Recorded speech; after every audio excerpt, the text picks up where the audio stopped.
नमस्कार साथियों, आप सभी लोगों को जय हिंद। आज के इस महत्वपूर्ण सेशन में आप सभी लोगों का मोस्ट वेलकम है। आज के इस सेशन में हम बहुत ही कम समय में आपके साथ जीएस या जीके के 80 क्वेश्चन डिस्कस करने वाले, बहुत ही कम टाइम में। और आज के इस क्लास से आपको टीआरई 4 के एग्जाम में एज इट इज 2-3 क्वेश्चन ऐसे ही देखने को मिल सकते हैं। तो प्लीज़ आप लोगों से यही रिक्वेस्ट है कि आप लोग इस सेशन को अंत तक जरूर अटेंड करें। बहुत ही लाभदायक ये सेशन होने वाला है आप लोगों के लिए। तो चलिए देखते हैं। और इससे पहले हमने आपको 4 प्रैक्टिस सेट ऑलरेडी प्रोवाइड करा दिए। जिन लोगों ने अभी तक ना देखा उनको देखिए ज़रूर। ये प्रैक्टिस सेट जो भी 20 दे रखे हैं इस किताब में, आपको बहुत सारे क्वेश्चन इसी प्रैक्टिस सेट से देखने को मिलेंगे टीआरई 4 के एग्जाम में। तो चलिए देखते हैं आज की क्लास को बिना किसी देरी के। पहला क्वेश्चन क्या कहता है, उससे पहले आप लोगों से यही रिक्वेस्ट है, क्योंकि क्लास के बीच में आप लोगों से कुछ भी नहीं कहना है, कि अगर आपको इस सेशन अंत तक देखने पर पसंद आए तो ज़रूर आप लोग अपनी इस वीडियो को बिना लाइक और बिना शेयर किए बिल्कुल ना जाना। चलिए पहला क्वेश्चन आपका क्या कहता है, उत्तरी गोलार्ध में प्रति चक्रवात में पवन संचरण की दिशा खाली स्थान होती है। तो आप लोगों को याद रखना है कि उत्तरी गोलार्ध में जो आपके प्रति चक्रवात की पवन संचरण की दिशा होती है वो हमेशा आपकी घड़ी की सुई के अनुदिश होती है। कैसी होती है? घड़ी की सुई के अनुदिश।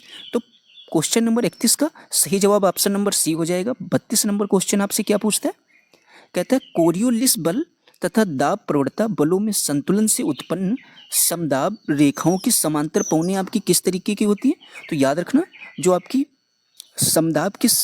समदाब रेखाओं की समांतर पौने होती हैं वो आपकी कैसी होती हैं, तो आपकी भू विक्षेपी पौने होती हैं। किस तरीके की? भू विक्षेपी पौने हो जाएंगी। तो इस क्वेश्चन का सही जवाब ऑप्शन नंबर ए हो जाएगा। नंबर हम लोग 33 देखते हैं, आपसे क्या पूछते हैं, काफी महत्वपूर्ण है। कहता है समान वायुदाब वाले स्थलों को जोड़ने वाली रेखाओं को कहा जाता है। तो याद रखना, जो आपकी समान वायुदाब वाली रेखाएं होती है अगर स्थलों को जोड़ने का कार्य करती हैं तो इनको हम लोग समदाब रेखा कहते हैं। समान वायुदाब मतलब समदाब रेखा इसको बोलेंगे। तो 33 का सही जवाब ऑप्शन नंबर सी हो जाएगा। 34 नंबर क्वेश्चन आपसे कहता है निम्नलिखित में से किस देशांतर के सहारे भारत का मानक निर्धारित किया गया है। तो याद रखना, वो आपका कौन सा देशांतर है जिसके द्वारा आपके भारत का मानक निर्धारित किया गया है। ये क्वेश्चन भी काफ़ी महत्वपूर्ण है। तो आपका 82 अंश 30 मिनट पूर्व से आपके भारत का मानक निर्धारित किया गया है। जरूर याद रखना, इसको आप एक बार लिख भी सकते हैं। 82 अंश 30 मिनट पूर्व से आपके भारत का जो है मानक निर्धारित किया गया है। 34 का सही जवाब ऑप्शन नंबर ए हो जाएगा। क्वेश्चन नंबर 35 कहता है हीराकुंड बांध किस नदी पर बना है। तो याद रखना, ये भी क्वेश्चन महत्वपूर्ण है। तो हीराकुंड मतलब हीरा जो होंगे वो आपके कहाँ पाए जाएंगे, महानदी में। जो महान नदी होगी उसी जगह पर हीरा पाए जाएंगे। तो इसी तरीके से रिलेट करके आप याद कर सकते हैं, हीराकुंड बांध आपके महानदी पर है। तो क्वेश्चन नंबर 35 का सही जवाब ऑप्शन नंबर बी हो जाएगा। ठीक है। और याद रखना, जो हीराकुंड बांध है ये विश्व का सबसे लंबी नदी बांध भी है। ये भी बात याद रखनी है आपको। ठीक है। क्वेश्चन नंबर देखते हैं 36, आपका मिलान वाला क्वेश्चन है। ये काफ़ी महत्वपूर्ण है। चलिए सबसे पहले कहता है सूची नदियां हैं यहाँ पर, उनकी सहायक नदियों के बारे में पूछा गया है। तो गंगा की अगर सहायक नदी आपसे एग्जाम में पूछी जाए, तो गंगा की सहायक नदी एग्जाम में पूछा जाता है तो आप लोग बोलेंगे गोमती और कोसी नदी जो है ये आपकी गंगा की सहायक नदी हो जाएंगी। सिंधु नदी अगर एग्जाम में पूछा जाए किसकी है, तो सिंधु नदी जो है ये आपकी चिनाब और सतलज की हो जाएगी। ठीक है। सिंधु नदी किसकी सहायक नदी है? चिनाब और सतलज की। अब बची है आपकी यमुना नदी। तो यमुना नदी अगर एग्जाम में पूछा जाए किसकी है सहायक नदी, तो ये आपकी चंबल और केन की सहायक नदी हो जाएगी। लास्ट बचा हुआ है आपका गोदावरी, ये आपकी वेनगंगा और इंद्रावती नदी की क्या हो जाएगी, सहायक नदियाँ। इनको आप लोग जरूर लिखकर याद कर लेना, यहाँ से ये क्वेश्चन जरूर आपको एग्जाम में देखने को मिल सकता है।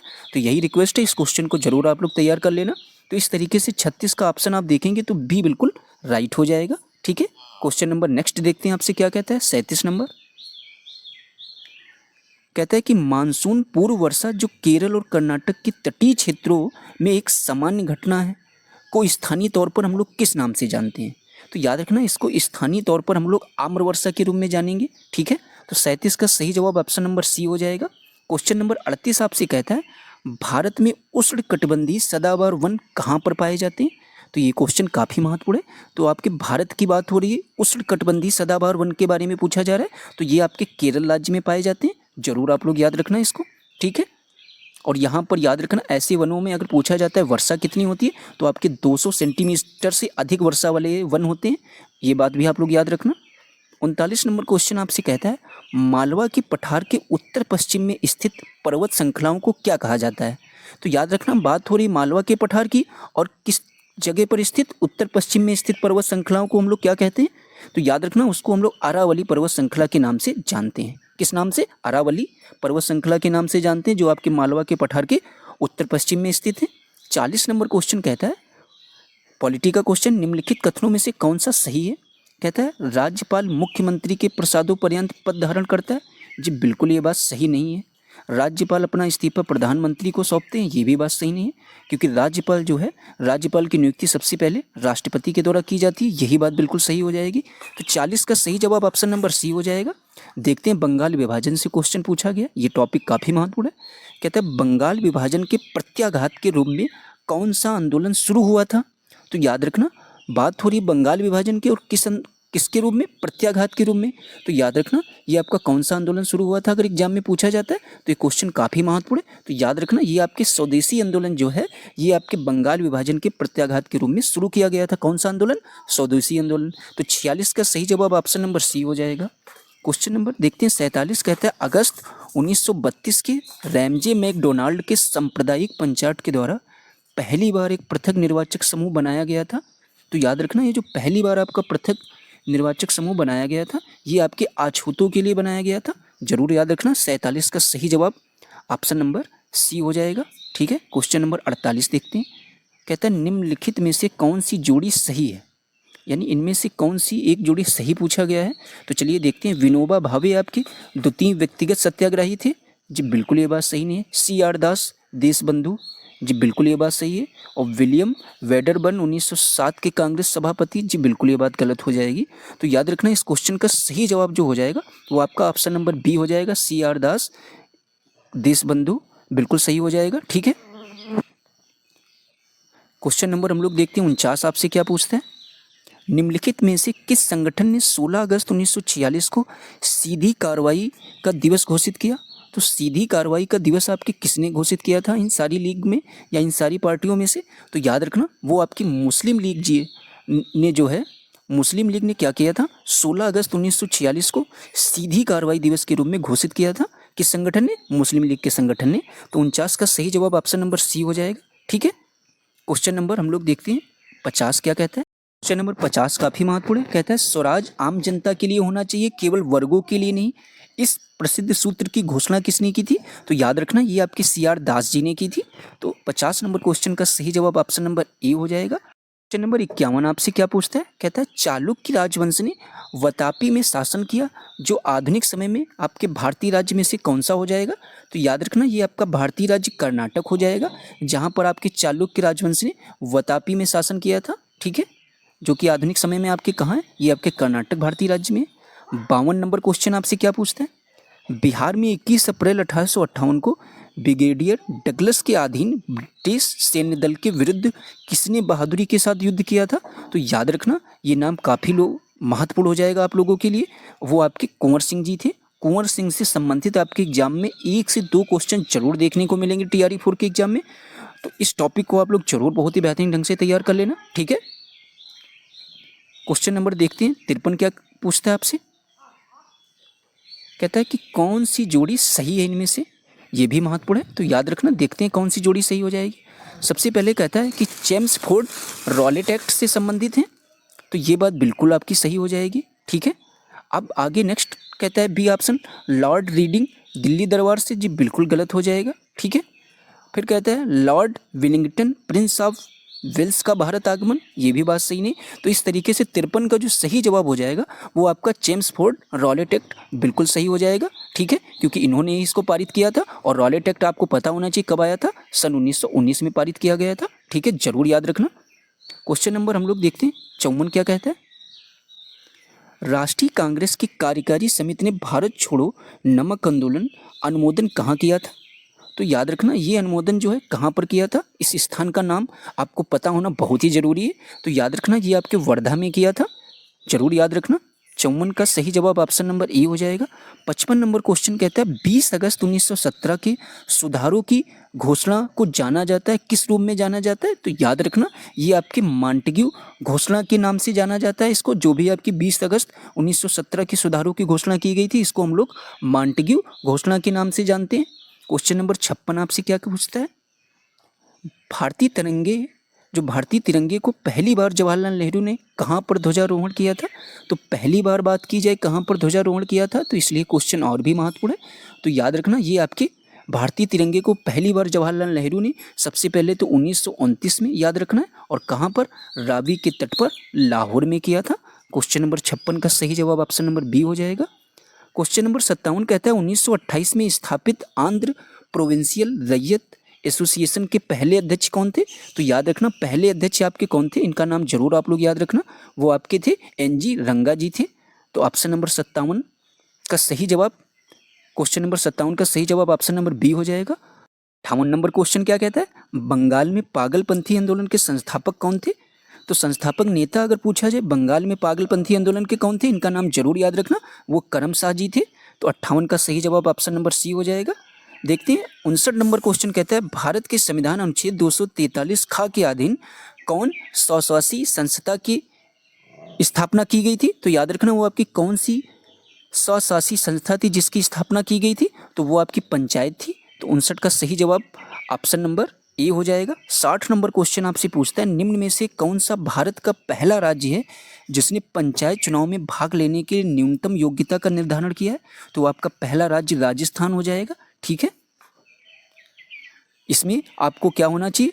जिला परिषद अगर पंचायत समिति का चुनाव लड़ना चाहते हैं तो 10वीं पास होना जरूरी है, सरपंच के लिए 8वीं पास होना जरूरी है। सबसे पहले ये आपके किसने किया है? तो राजस्थान राज्य ने इसको निर्धारण किया है। तो देखते हैं क्वेश्चन नंबर 71 पूछता है क्या आपसे, कहता है किस संवैधानिक संशोधन अधिनियम द्वारा संसद ने मतदान की आयु को कम करके 21 से 18 वर्ष कर दिया है? तो याद रखना, ये संशोधन आपको जरूर पता होना चाहिए। तो ये आपका कौन सा संशोधन हो जाएगा?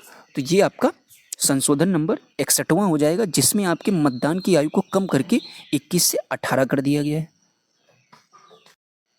क्वेश्चन नंबर 72 आपसे पूछता है विपक्षी दल के नेता को सदन के विपक्ष नेता के रूप में मान्यता प्राप्त करने के लिए कितनी सीटों की आवश्यकता होती है?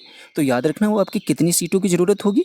तो उसको जो है सीटों की जरूरत होगी, जो सदन की कुल सदस्यों की संख्या का 10वां भाग अगर उसके पास होगा तभी वो जो है आपके विपक्ष के नेता के रूप में मान्यता प्राप्त कर सकता है। तो 72 का सही जवाब ऑप्शन नंबर सी हो जाएगा। पूछता है कौन सा सुमेलित नहीं है, पूछा गया है, ये बात जरूर याद रखना। तो इनमें कौन सा सुमेलित नहीं है? अनुच्छेद 23 मानव के दुर्व्यवहार एवं बालता श्रम का प्रतिबंध, जी बिल्कुल सही है। अनुच्छेद 24 कारखानों आदि में बालकों के नियोजन का प्रतिषेध, ये भी सही हो जाएगा।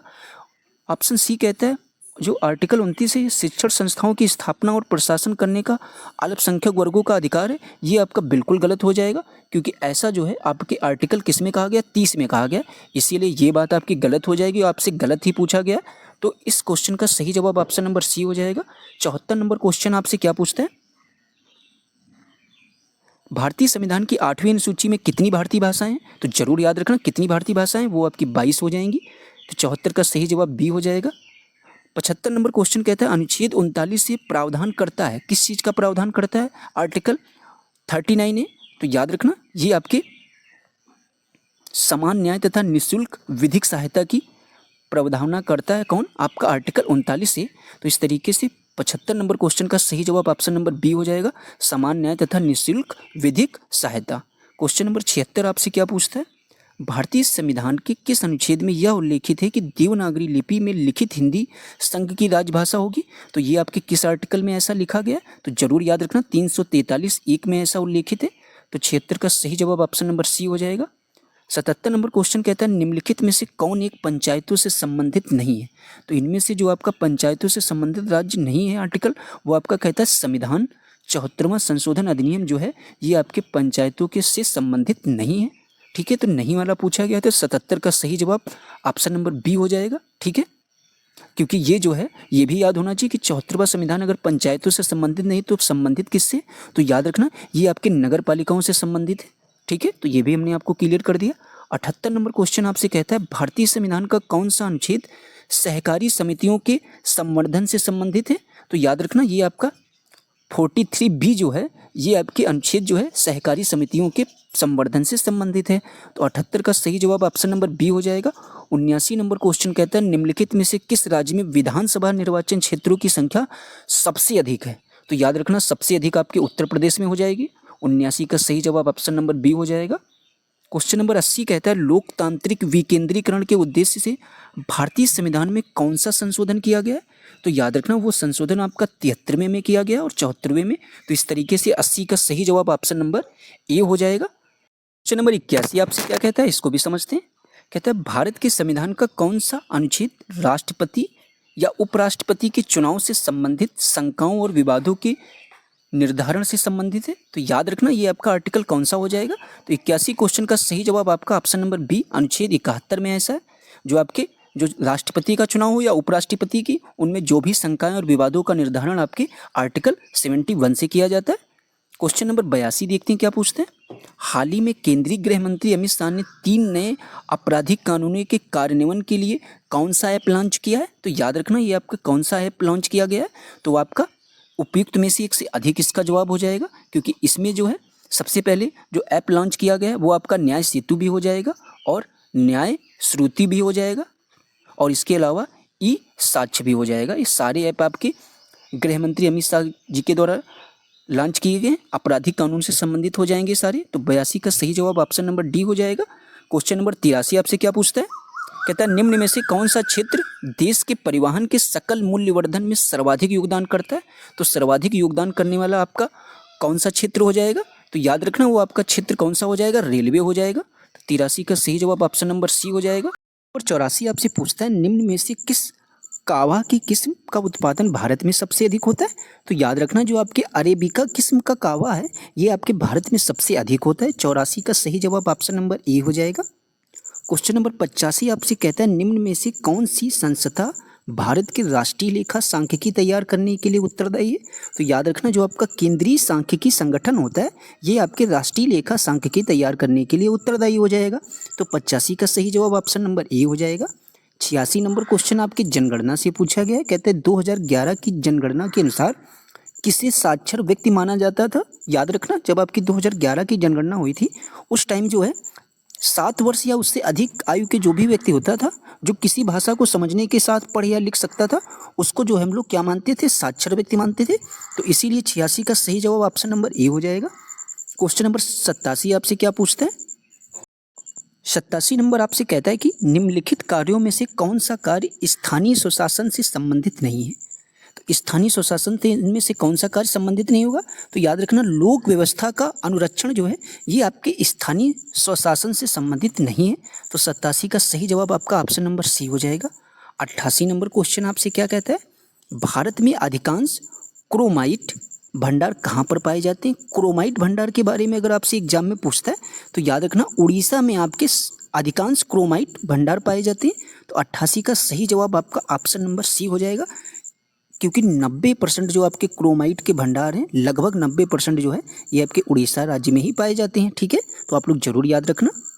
क्वेश्चन नंबर 89 आपसे क्या पूछते हैं। कहता है राष्ट्रपति द्वारा राज्यसभा के सदस्यों के नामांकन का नियम किस देश के संविधान से लिया गया है। तो याद रखना जो भी राष्ट्रपति द्वारा राज्यसभा के सदस्य नामांकन किए जाते हैं इसका जो नियम है कानून वो आपके आयरलैंड के देश से लिया गया है। ठीक है, जरूर याद रखना। 89 का जवाब आपका बी बिल्कुल सही हो जाएगा। राज्यसभा में सदस्य आपको पता होना चाहिए। वैसे तो लोकसभा में वर्तमान में 543 सदस्य और राज्यसभा में अधिकतम अगर सदस्य पूछा जाए कितने हो सकते हैं तो 250 और राज्यसभा में सदस्य हैं कितने तो 245। 90 नंबर क्वेश्चन आपसे क्या पूछता है, साइंस का क्वेश्चन है। कहता है एक उत्तल लेंस को कांच के अपवर्तनांक के बराबर अपवर्तनांक वाले द्रव में डुबाया गया है तो यह किस तरीके का आपका व्यवहार करेगा, ऐसा पूछा गया। तो याद रखना जब आप क्या करेंगे कांच के अपवर्तनांक के बराबर जो है द्रव में डुबाएंगे एक उत्तल लेंस के कांच को, तब क्या होगा ऐसी स्थिति में। तो याद रखना इस क्वेश्चन का सही जवाब क्या होगा, समतल कांच की तरह वो व्यवहार करेगा। ठीक है, तो 90 का सही जवाब ऑप्शन नंबर बी हो जाएगा। कहता है एक ग्लास पट्ट से गुजरने पर प्रकाश किरण पुंज पर पार्श्विक विस्थापन निम्न में से किस पर निर्भर करता है। तो याद रखना आपका किस पर निर्भर करेगा, वो आपके आपतन कोण और ग्लास पट्ट की मोटाई दोनों पर निर्भर करेगा। 91 का सही जवाब ऑप्शन नंबर सी हो जाएगा। 92 नंबर क्वेश्चन आपसे पूछता है किसी पिंड का भार के संबंध में सही इनमें से क्या है। तो किसी पिंड के भार में अगर सही पूछा जाए इनमें से क्या हो जाएगा, तो यह ध्रुवों पर अधिकतम होता है, यही आपके पिंड के भार के संबंध में बिल्कुल सही बात हो जाएगी। तो 92 नंबर का सही जवाब ऑप्शन नंबर बी हो जाएगा। क्वेश्चन नंबर 93 देखते हैं आपसे क्या पूछा गया। कहता है प्रेशर कुकर किस सिद्धांत पर काम करता है। तो याद रखना जो आपका प्रेशर कुकर होता है ये दाब के अनुप्रयोग द्वारा जल के क्वथनांक में उत्थान के नियम पर कार्य करता है। जरूर याद रखना किसके द्वारा, दाब के अनुप्रयोग द्वारा जल के क्वथनांक में जो भी उत्थान होता है प्रेशर कुकर आपका उसी सिद्धांत पर कार्य करता है। 93 का सही जवाब ऑप्शन नंबर ए हो जाएगा। क्वेश्चन नंबर आपसे 94 कहता है किन्हीं पतले उत्तल लेंस संपर्क में है, इसके बाद उन्हें अलग कर सामाक्षी रूप में रखा जाता है, संयोग की क्षमता क्या होगी ऐसी स्थिति में, घट जाएगी, बढ़ जाएगी या अपरिवर्तित रहेगी। तो याद रखना जब कभी भी बात होती है दो लेंसों के बारे में, उन्हें क्या करता है, उनको समाक्षी रूप में रखा जाता है। तो ऐसी स्थिति में जो है उनकी जो वो है संयोजन की क्षमता वो क्या हो जाएगी, घट जाएगी आपकी। जरूर याद रखना। तो 94 नंबर क्वेश्चन का सही जवाब आपका ऑप्शन नंबर ए हो जाएगा। और 94 आपसे कहता है दो पतले उत्तल लेंस संपर्क में है, इसके बाद इन्हें अलग कर सामाक्षी रूप में रखा जाता है। जब इनको सामाक्षी रूप में रखा जाता है तो क्या होता है, पूछता है कि संयोग की क्षमता क्या होगी ऐसी स्थिति में, तो इनकी घट जाती है। ठीक है, जरूर याद रखना। 95 नंबर क्वेश्चन आपसे पूछता है कि दीर्घ दृष्टि दोष या दूरदृष्टिता की स्थिति में किस लेंस का प्रयोग किया जाता है। तो आप लोगों को एक हम ट्रिक बताएंगे, आज के बाद आप कभी भी ये क्वेश्चन अगर ऐसा आपसे एग्जाम में पूछेगा जाएगा, चाहे दीर्घ के बारे में पूछे या निकट के बारे में, कभी भी गलत नहीं होगा। देखिए जब कभी भी बात करें आपसे निकट के बारे में, निकट दृष्टि दोष के लिए किस लेंस का प्रयोग करते हैं। देखिए निकट का मतलब अगर किसी को कोई चीज़ समझ में नहीं आ रही है तो उससे बोलेंगे आप निकट आओ। क्या बोलेंगे, निकट आओ। तो आओ का मतलब अवतल लेंस। निकट दृष्टि दोष के लिए अवतल लेंस का प्रयोग करेंगे। दूर दृष्टि दोष के लेंस के बारे में बात की जाए तो आपका बचा हुआ है उत्तल लेंस हो जाएगा। ठीक है, इस तरीके से इस क्वेश्चन का सही जवाब बात कर रहा है दूरदृष्टि दोष के बारे में, तो उत्तल लेंस हो जाएगा। निकट आप कभी भूल ही नहीं सकते हैं। ठीक है, निकट मतलब अवतल लेंस।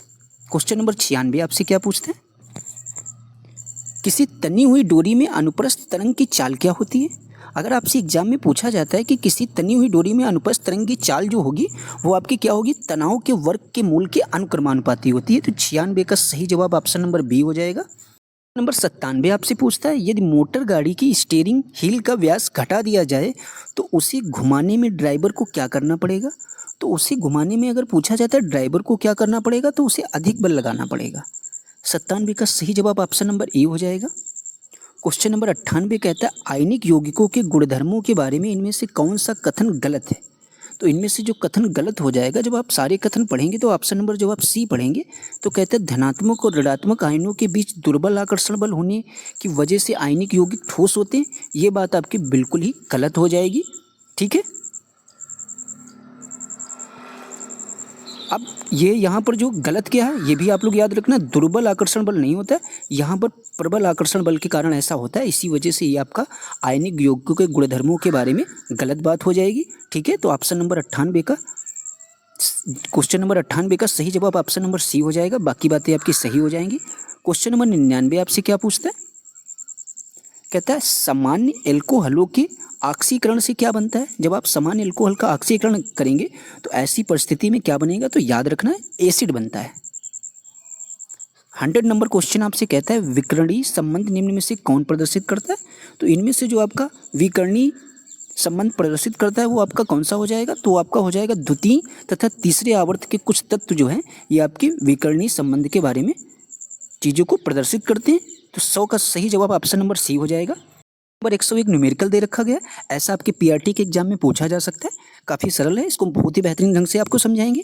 कहता है किसी लेंस की क्षमता, यानी क्षमता मतलब पावर, यानी पी का मान आपके 1 डायोप्टर है। ठीक है, पी बराबर 1 लिख लेंगे।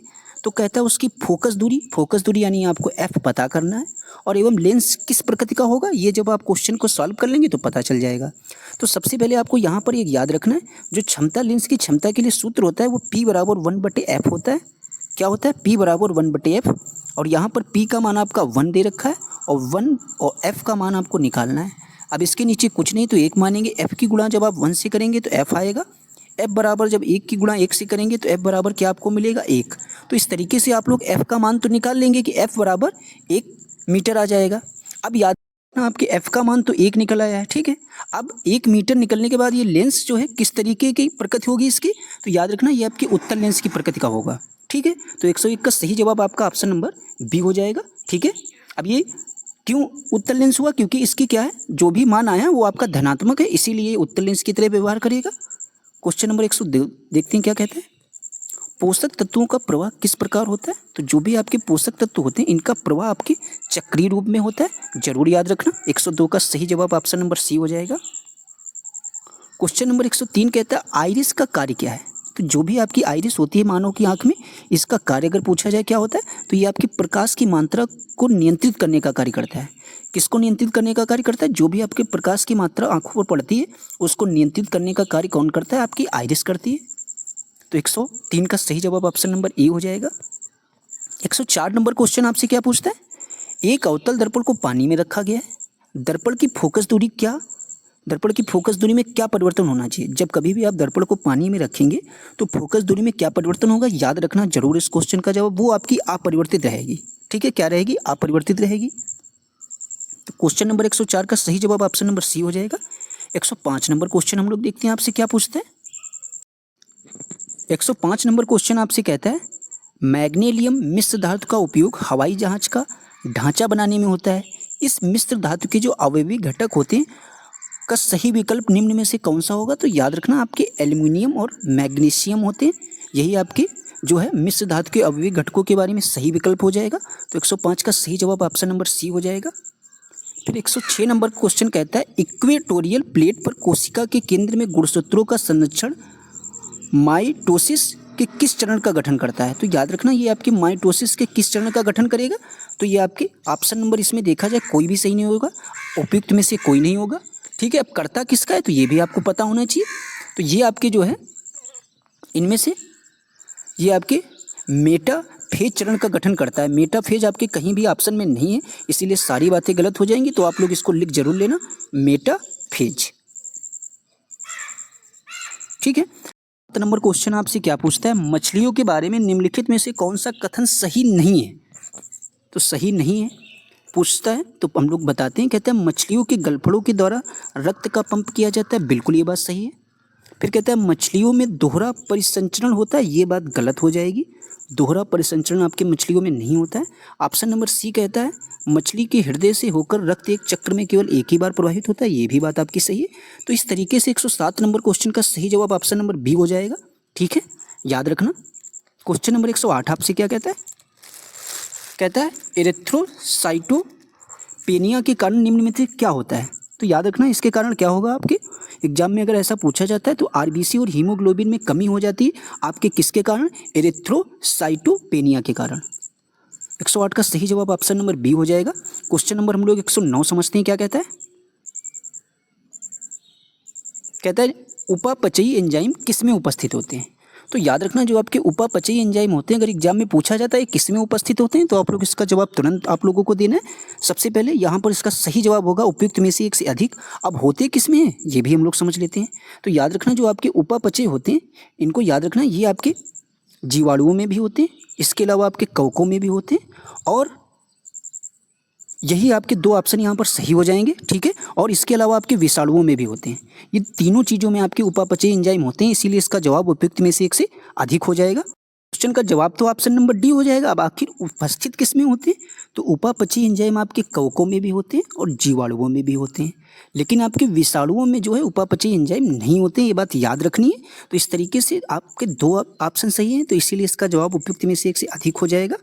क्वेश्चन नंबर हम लोग देखते हैं 110 आपसे क्या पूछता है। सूर्य की रोशनी में अल्ट्रावायलेट किरणें निकलती हैं जो उत्पादित निम्न में से क्या करती हैं? तो याद रखना ये आपके किसको उत्पादित करती हैं? तो ये आपके ओजोन और 3 को उत्पादित करती हैं। तो 110 का सही जवाब ऑप्शन नंबर सी हो जाएगा। क्वेश्चन नंबर 111 कहता है प्याज के काटने और छीलने पर किसकी विद्यमानता के कारण आंखों में आपके पानी आता है? तो आप लोगों को नहीं पता होगा तो आज पता हो जाएगा किसके कारण ऐसा होता है। तो आपके कोशिकाओं में सल्फर होता है, इसी वजह से जो है जब हम लोग प्याज छीलते हैं तो क्या आ जाते हैं? आंसू आ जाते हैं। तो 111 का सही जवाब ऑप्शन नंबर ए हो जाएगा। क्वेश्चन नंबर 112 आपसे क्या पूछते हैं? कहता है यदि कोशिका के राइबोसोम्स नष्ट कर दिए जाएं तो ऐसी स्थिति में क्या होना चाहिए? तो क्या होगा? तो आप लोगों को पता होना चाहिए प्रोटीन संश्लेषण नहीं होगा जब कभी भी आप कोशिका के राइबोसोम को नष्ट कर देंगे। तो 112 का सही जवाब ऑप्शन नंबर सी हो जाएगा। क्वेश्चन नंबर आपसे 113 पूछता है कि पौधों को 5 समूहों में बांटा जाता है, इनमें से कौन सा एक नहीं है? तो तो याद रखना, जब कभी भी आप पौधों को बांटने की बात करते हैं, उनमें को 5 समूह में बांटा गया। अब इनमें से कौन से समूह है जिसमें पौधों को नहीं बांटा गया है? तो याद रखना वो आपके प्रोटोकार्डेटा समूह में आपके पौधों को नहीं बांटा गया है। तो इसीलिए इसका 113 का सही जवाब ऑप्शन नंबर सी सही हो जाएगा। नंबर 114 पूछता है, आलू, टमाटर और बैंगन 3 विभिन्न वर्ग हैं, परंतु वे किस वंश के अंतर्गत आते हैं? तो याद रखना सोलेनम वंश के अंतर्गत आते हैं। तो 114 का सही जवाब ऑप्शन नंबर ए। मनुष्यों में बौनेपन के लिए निम्नलिखित में से क्या उत्तरदायी है? तो मनुष्यों में जो बौनापन होता है इसके लिए क्या उत्तरदायी अगर एग्जाम में पूछा जाता है तो ये आपकी इसके लिए पीयूष ग्रंथि उत्तरदायी होती है। 115 का सही जवाब ऑप्शन नंबर बी हो जाएगा। बीसीजी टीके किस रोग के विरुद्ध में लगाए जाते हैं? तो याद रखना जो आपके बीसीजी के टीके हैं ये आपके क्षय रोग के विरुद्ध में लगाए जाते हैं, या जिसको हम लोग ट्यूबरक्यूलोसिस भी कहते हैं। तो इस तरीके से 116 का सही जवाब ऑप्शन नंबर बी हो जाएगा।